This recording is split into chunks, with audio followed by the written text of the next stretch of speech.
That's actually pretty dope. Well, like at one point, like I worked with special needs kids for a little while. It's a funny story, kind of funny. I don't know. So for some background, I started off volunteering at like the Children's Hospital when I lived in California.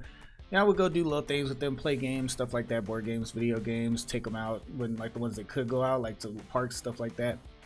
And then I also volunteered in Texas during Christmas time when I was in Texas when I was younger, at the Children's Hospital. And then back in California in Long Beach, there's this place called Enjoy, and my homie Javon, or J Hove, if you know him from the music and stuff. He used to work there, and he let me come in. Like it was like a day or two or something. I went there, played games, got on the computer, washing cars, like a whole bunch of stuff. They have like a van, they take them out like to go bowling, to go to the movies, to do different stuff like that. It was pretty cool. I also worked with special needs kids for a little while in San Diego, and I want to start getting into it again now that I'm in Colorado. I just haven't had the time. Life's been crazy. But anyways, so I was working with this special needs group, and there was this one kid, and this kid, man, he could play anything on the guitar, right? He wouldn't talk though.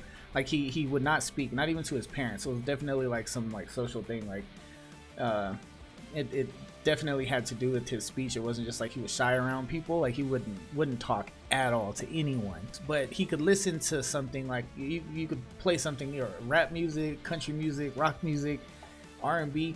It didn't even have to be like an instrument. As long as it had, you know, notes he could hit, he could sit there, he could listen to it for a couple minutes, just and then just replicate it perfectly, just exactly how you heard it. But he could play it with the guitar. And then there was this kid that had Down syndrome, and he liked to sing. So I was like, we should put on like a little performance or something, like a little show. We should make a little band. Then there was a kid, you know, just put him in front of some drums. He would just like beat on buckets. He wasn't like, you know, like a super talented drummer or anything. But I was like, we don't need that. We don't need anything too, you know, spectacular. I was like, you got somebody who can amazingly play the guitar. You got a kid with Down syndrome who can sing. As long as we got some kind of drums going on in the background, we should be good, right? So I was like, all right.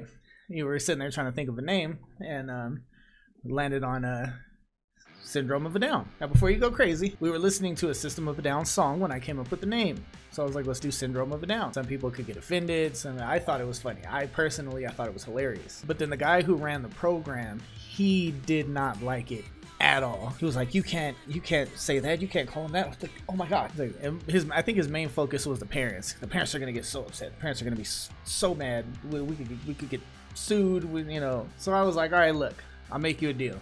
If I go get it cleared with all the parents, can we use the name? At first, he didn't even want me to bring it up to the parents. Like, he didn't want me to mention it at all. But I was like, trust me, man.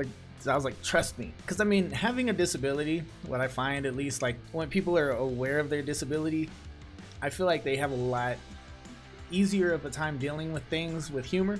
Same way, like, you know, all the problems in my life I dealt with by, you know, making jokes about it. Even when it was something devastating, people would even look at me about my own shit and be like, wow, that's crazy to laugh at. So, you know, being the parents of a disabled kid too, I feel like you have to have some kind of, because that's their kid. They're gonna love that kid. They're gonna love them regardless. And sometimes, you know, you will see that aspect, because I feel like I would. I don't know personally, because I don't have a disabled kid.